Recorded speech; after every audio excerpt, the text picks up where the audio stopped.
মাংস অথবা মাছের জালি কাবাব তো অনেক খেয়েছেন, এবার তাহলে তৈরি করুন ডিমের জালি কাবাব।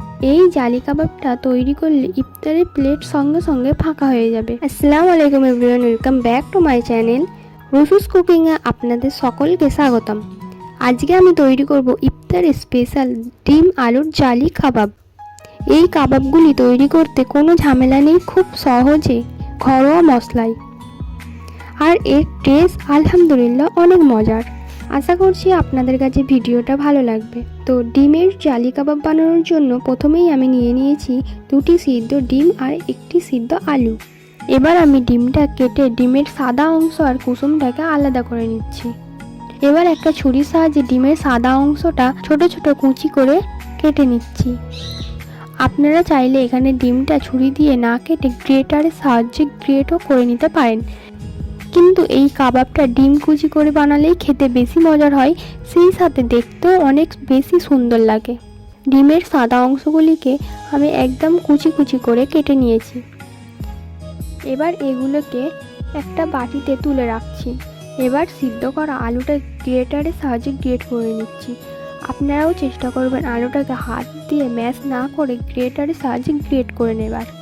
আর আপনাদের কাছে গ্রেটার অ্যাভেলেবেল না থাকলে হাত দিয়েও আলুটাকে ম্যাশ করে নিতে পারেন। আলুগুলো খুব সুন্দরভাবে গ্রেট হয়ে গেছে। এবার এগুলোকেও বাটিতে তুলে রাখছি। এবার ডিমের কুসুমগুলোকে একটা চামচের সাহায্যে ভেঙে নিচ্ছি। এবার ডিমের কুসুমটাকেও আলু ও ডিমের সঙ্গে অ্যাড করে দিলাম। এবার দিয়ে দিচ্ছি হাফ কাপ পেঁয়াজ বেরেস্তা।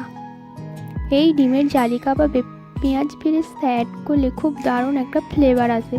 আপনারা চাইলে কাঁচা পেঁয়াজও ব্যবহার করতে পারেন, তবে কাঁচা পেঁয়াজটা ব্যবহার করলে কাবাবের মধ্যে পানি ছেড়ে দেয়, এছাড়াও কাবাবগুলো সংরক্ষণ করে রাখা যায় না। এরপর দিয়ে দিলাম 2টো কাঁচা লঙ্কা কুচি। এবার কিছু মশলা অ্যাড করে নেব।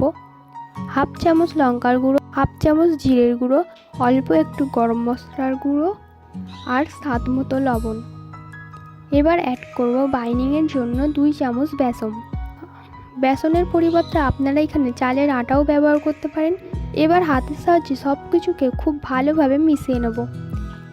মাখানোর পর আমার কাছে কাবাবের মিশ্রণটা একটু কম আঠালো মনে হয়েছে, তাই অল্প একটু পানি ছিটিয়ে কাবাবের মিশ্রণটা একটু আঠালো করে নিচ্ছি।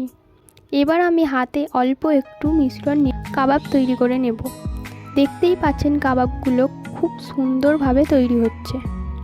ডিমের সাদা অংশটি কুচি করে কেটে নেওয়ার ফলে দেখতেই পাচ্ছেন কাবাবের লুকটা কত সুন্দর এসেছে। ডিমগুলি কত সুন্দরভাবে দেখা যাচ্ছে। আমার সবগুলো কাবাব তৈরি হয়ে গেছে। এই পর্যায়ে আপনারা ডিমের জালি কাবাবগুলিকে ডিপ ফ্রিজে সংরক্ষণ করতে পারেন 1 মাসেরও উপরে।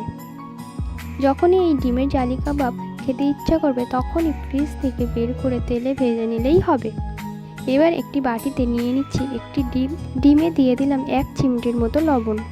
এবার একটা চামচের সাহায্যে ডিমটাকে খুব ভালোভাবে ফেটিয়ে নেব।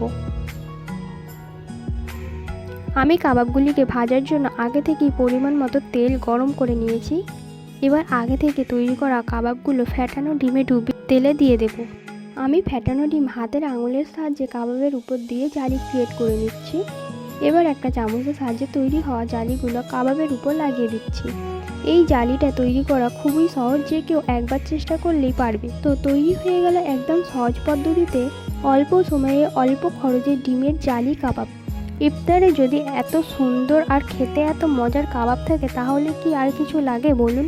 আমার আজকের এই ডিমের জালি কাবাবের রেসিপিটি আপনাদের কেমন লাগলো আমাকে অবশ্যই কমেন্ট করে জানাবেন। ভিডিওটি ভালো লাগলে একটি লাইক দেবেন আর আমার চ্যানেলটি সাবস্ক্রাইব করে আমার চ্যানেলের পাশেই থাকবেন। আল্লাহ হাফেজ।